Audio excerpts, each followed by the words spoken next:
Hi scholars, let's look at TEK 4.4D.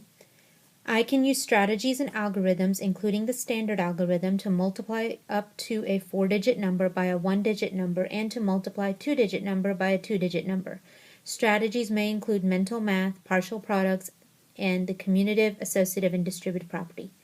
For this video, I am just going to focus on partial products and distributive property only. If you want to learn how to do the standard algorithm, that's another video. You need to look at TEK 4.4D, and in the side it'll say multiplying standard algorithm. This video is TEK 4.4D, partial product and distributive property. So let's get started. I want to start with the distributive property. So the distributive property is breaking apart a number and multiplying it by the other number. So this is the standard algorithm, which you should know how to do by watching from my previous videos. So in distributive property, you're going to actually take this and break this apart using expanded form. You don't always have to do expanded form, but I feel like expanded form is the easiest way. So some people might say, oh, 200 something plus 100 something plus 50 something plus 12, But distributive property is strictly taking this number and breaking it apart using expanded notation. So this in expanded notation would be 300 plus 60 plus 2. Okay, you're going to put that in parentheses. And then, because this is times 5, you would put the times 5 over here. Okay, so you will now, the distribute part is taking 5 and multiplying it by 300, taking 5, multiplying by 60, taking 5 and multiplying by 2. So 5 times 300. I hope from my other video where you learn how to multiply by tens and hundreds, you notice there's a shortcut. All you got to do is 5 times 3 is 15, and there are 2 zeros. And then 5 times 60, well, 5 times 6 is 30, and then there's 1 0. And then 5 times 2 is 10. So now you have 1500 plus 300 plus 10. I always recommend that you add them up and down. So your answer is 1,810. Let's look at some more examples. So distributive property for 825 times 7. So first step is break this up into expanded form.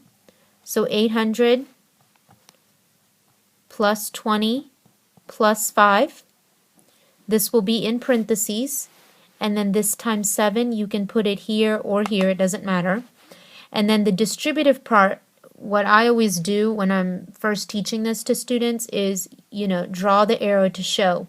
We're doing 7 times 800. So that'll be 56 with 2 zeros. 7 times 20, which is 140. And then 7 times 5 is 35. And so then I would rewrite it up and down like this. Now, I always tell students that when they're first learning to see it each part separately, because sometimes, like I've noticed, especially like on tests that I give throughout the year, the answer choices, like it'll say which of the following is not a way to show 825 times 7. So it'll have it this way, and it'll have it this way, and then like it'll have another way, and then obviously the wrong way. And a lot of my students will look at this and be like, well, where did this come from? I know this one, this is distributive property. I know that one because that's another way to break apart 825. But I have no idea what this is. So I make my students write this so they can see, well, this is a result from this. And that's where that came from. And that is another way to break apart 825 times 7. So when my students are first learning how to do this, I make them write this, and then add it up and down. That helps, and then gradually I tell them, okay, skip this step altogether and, 7 times 800, write it like this. 7 times 20, write it over here. 7 times 5, write it over here. And then you just add them up and down. Let's look at a larger number. So 7,294 times 3. So this would be 7,000 plus 200 plus 90 plus 4 times 3. So 3 times 7,000 would be 21,000. Make sure you count your zeros. I've had students get the wrong answer because they were off by 1 0, and then obviously when you do the addition, then you don't get the correct answer. 3 times 200 is 600. 3 times 90 is 270. And then 3 times 4 is 12. So 21,882. Let's do one more. I want you to do just the first part, 639 times 2. Write it in expanded form. So just the expanded form would be 600 plus 30 plus 9. Okay? And then you want to do times 2. Now the next part, I want you to press pause and I want you to see if you can distribute the 2 times each number. You can list it this way if you want and then up and down, or just straight up and down if you feel like you're catching on really quick. Press pause and then press play when you're ready. So 2 times 600 is 1,200. 2 times 30 is 60. 2 times 9 is 18. 1,000, oh, sorry, you can't even see the answer. 1,278. One thing I forgot to mention is that you can always check your answer by doing the standard algorithm. So like after you get your answer, all you got to do is write it on the side and do normal multiplication to check. Now, I'm going to tell you, and to be honest, as an adult, I don't use the distributive property. It's just something to help build your number sense with. And, you know, sometimes like if you don't have a calculator, you can do distributive property in your head if, you know, you don't have paper, pencil, and calculator to figure it the right way. But it's more of building number sense and really understanding, you know, it's 400 groups of 5, it's 80 groups of 5, 9 groups of 5. And, you know, it's put together. And that's really what you're doing here. When you're doing 5 times 9, you're doing 5 groups of 9, which is what you do here. When you do 5 times 8, you're doing 5 groups of 80, which is what that 8 would break up to. And then when you do 5 times 4, you're doing 5 groups of 400. Your answer will already be in the hundreds place and the thousands place. That's why we don't have to do the zeros.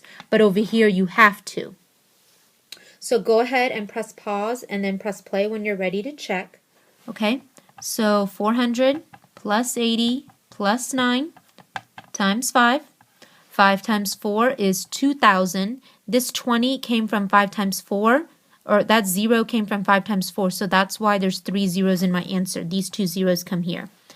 Then 5 times 80 is 40. Well, 5 times 8 is 40, and then there's the 0.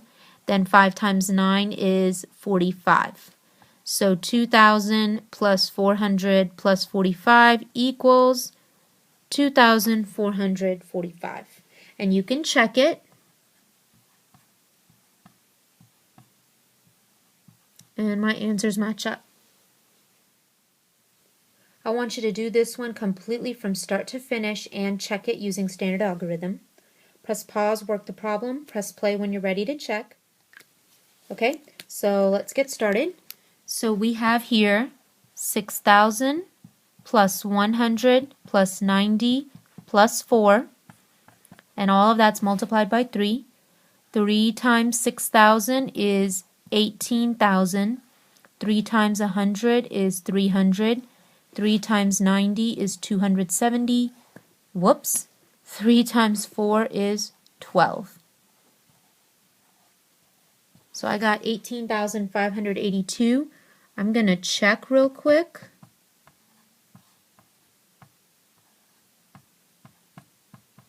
And my answers match up. Actually, no, they don't.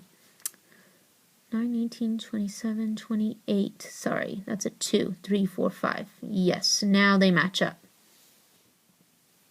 These are the last two that I want you to do and check with standard algorithm, and then we're going to move on to partial products.